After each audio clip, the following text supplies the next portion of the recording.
I am Spencer Linton alongside Jarom Jordan, and joining us now is college basketball insider, analyst, and a well-traveled Sean Farnham, representing the worldwide leader and their college basketball coverage. He is back on BYUSN. Sean, it is always great to have you here on a Thursday because some guy named Tom Holmoe decided to take over on Wednesday, so sorry we had to push you, brother. Just frustrating. Just frustrating. I'm going to have to talk to Tom. Like, he has to understand my time is valuable and that I'm just not going to, that kind of behavior and that selfishness is not something I'm going to stand for. I require at least 2 Cougar tails when I show up on Tuesday now. Nice. Can't wait. BYU Kansas on Tuesday. You'll be on the call. That'll be awesome. What is your reaction to Tom Holmoe retiring after 20 years at the helm in Provo? Great job. Great ambassador for BYU. I mean, you look at his view of the totality of the athletic department, not just one sport, 2 sports. You can look at the sustained success from the cross-country program at BYU, to women's soccer consistently being in college cups, to the sustainability of their coaching staffs, to the commitment in this new era to try to make sure that BYU continues to stay relevant, both in basketball and in football. And I think that he's done a tremendous job. And as always, I always say this, whenever you take a job, whether you're a coach, whether you're a CEO, you want to leave that job in a better position than when you found it. He has certainly done that. He has sustained a level of excellence within this athletic department, and he's grown it. And you can see that with his commitment across the board. And I think that's what he's probably going to be remembered most for. Tom was certainly happy to be at the West Virginia game, Sean, and to be in the locker room. And I mean, it was a quick turnaround to yesterday in the morning news conference, but he talked. He was like, "That's it. That comeback was too exhilarating for my heart. I can't take it anymore. Peace." I thought we might lose that game, but we won it. And now it says that's the one. That's the one I've been waiting for. One trip to Morgantown. We're good. We're good. BYU found a way. Again, after getting boat raced by Cincinnati, and I know Cincinnati's playing some good basketball right now. They seem to have turned a corner, but for BYU to bounce back and beat West Virginia in Morgantown in an always difficult place to play, what does that mean for BYU's resume from a national standpoint with the tournament selection committee? Look, I think it was a game they had to win, mainly because you look at their schedule that's coming up. And when you lost the game to Cincinnati, you needed to go find one, and they found one. It wasn't pretty. It wasn't perfect. But the end result is all that matters if you're a BYU fan. And so you sit there and say that's a significant win. It puts us in a good situation. And the last 4 in, first 4 out, all that stuff that Joe Lunardi is going to be talking about over the next couple of weeks. I think BYU continues to put themselves in a good situation, and that's a game that you have to win. And so when you have the have-to-win games, because you look at the upcoming schedule, I know we're going to talk about it, but this is a huge home weekend. Oh, yeah. These are 2 teams that, you're looking at, and all of a sudden you're like, all right, K-State. Well, a couple weeks ago, you're looking at this going, man, K-State, that's an easy home win.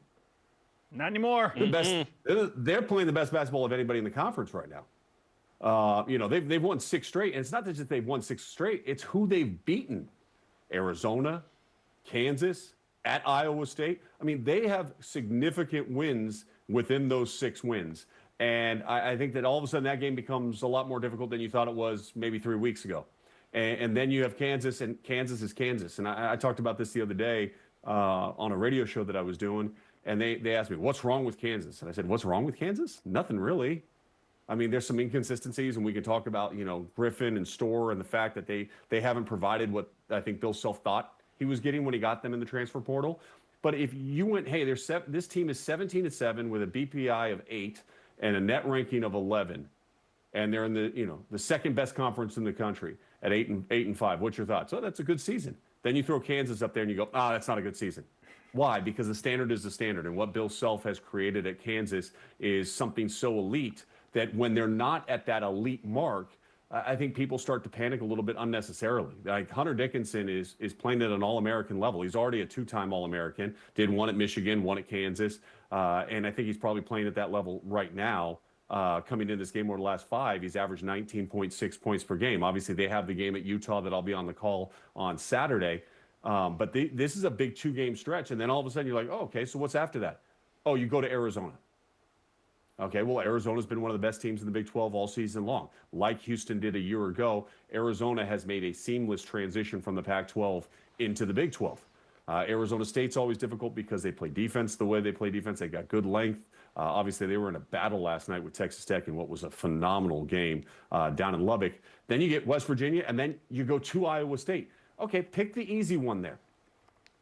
Give me the easy one. There isn't. So this stretch, they position them. Well, even though BYU lost that one. Yeah, you already lost that one once, so be careful. Rivalry games are tricky like that. But my point being is that you had to get that game at West Virginia because when you look at what's coming, you know that the challenges and the strength of this schedule down the stretch is very daunting for BYU.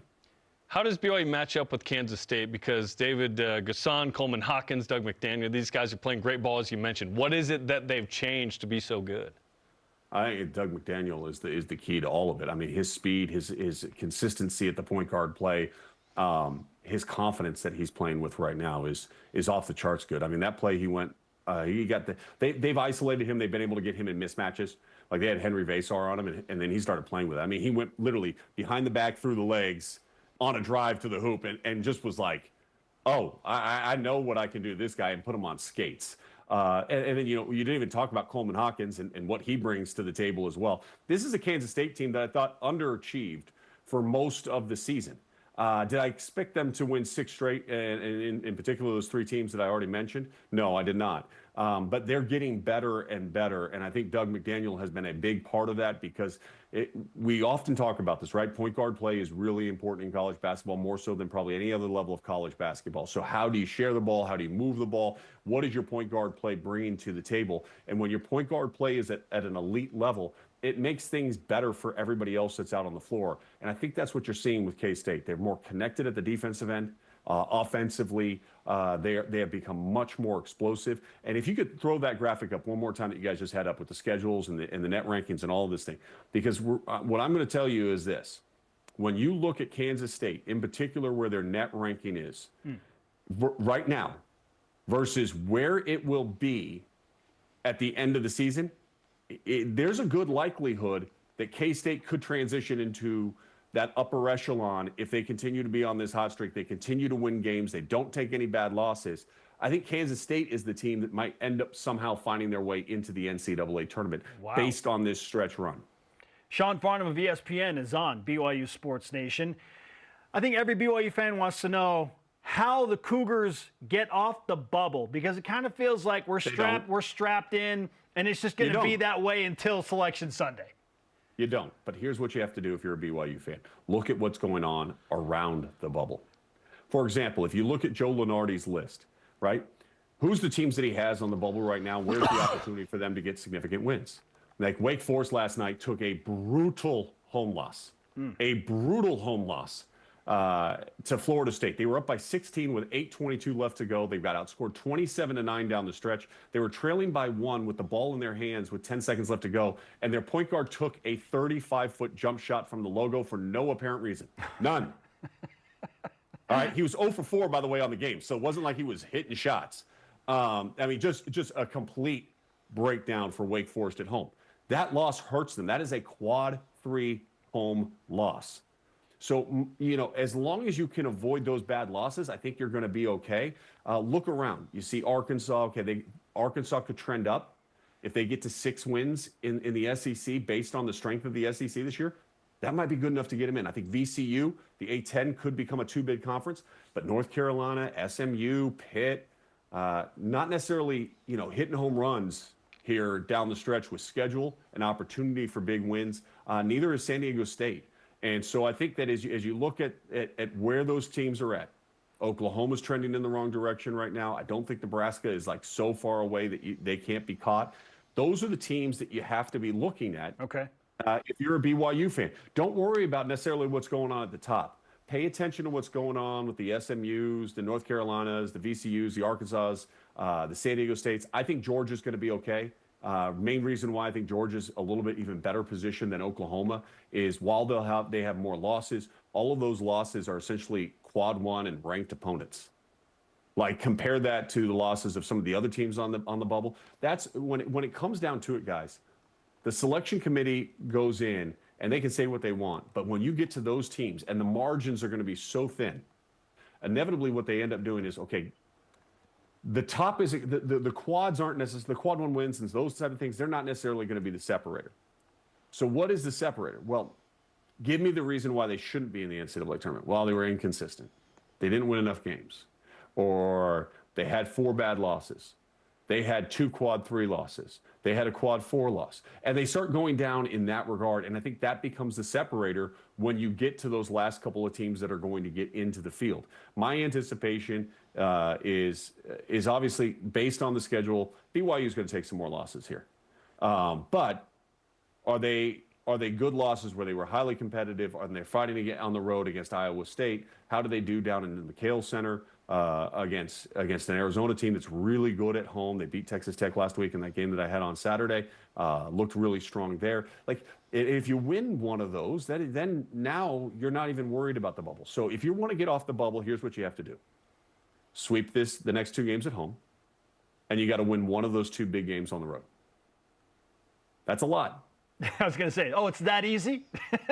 I mean, that's a lot. And that's just the reality of college basketball right now. I think, and I've talked to some selection committee members and whatnot, I think it's going to be very interesting how we look at these super conferences. Because how do you evaluate teams with losing records that are in these conferences that are so increasingly deep? And how do you view them against like teams, whether it be from like the Big West, like UC San Diego, for example? Who could be an at-large team, or from the A10 when we talk about VCU, or you're looking at the Mountain West. It's not as strong as it's been in recent years, and we're talking about San Diego State, who's also not as good as they've been in the last couple of years. So I think it's really interesting to me, and I think the margins are going to be very small, and I think how they approach this as an entire committee, because there's going to be teams that have losing records, and not just somewhat losing records. I mean, I'm talking about Arkansas getting in with 6 wins in the SEC. Like, that's crazy. Like, never before would we really necessarily think that to be the case. But the depth of that conference this year and the quality of the wins that you have, even in those 6, does boost all of your metrics to an elite level. So very interesting to see what happens down the stretch. I think that they're on the bubble now. I think they're going to stay in this conversation. I think they'll be in the 8 teams that are the next 4 in and the last 4 in and the first 4 out. Those 12 teams that Lunardi's talking about, I think that's the sweet spot that you have to continue to watch. Sean Farnham, bringing it on BYU Sports Nation. We're going to be happy to have you back in the Beehive State. We wish you safe travels. Good luck at the Huntsman Center with the Kansas-Utah game. And then certainly we're stoked to have you back in Provo for Kansas at BYU in what is going to be an absolutely rocking Marriott Center. Rumor has it, by the way, this just in. Hold on. I'm going to be in studio with you guys on Tuesday. Nice. Let's go. So, second time. I will be dressed. I will be dressed. I will be dressed very nicely. So, not going to name names, but I would like to see a little bit more than a T-shirt when I show up. I mean, it's a morning show. Professional. It's a morning show. That's the pregame show.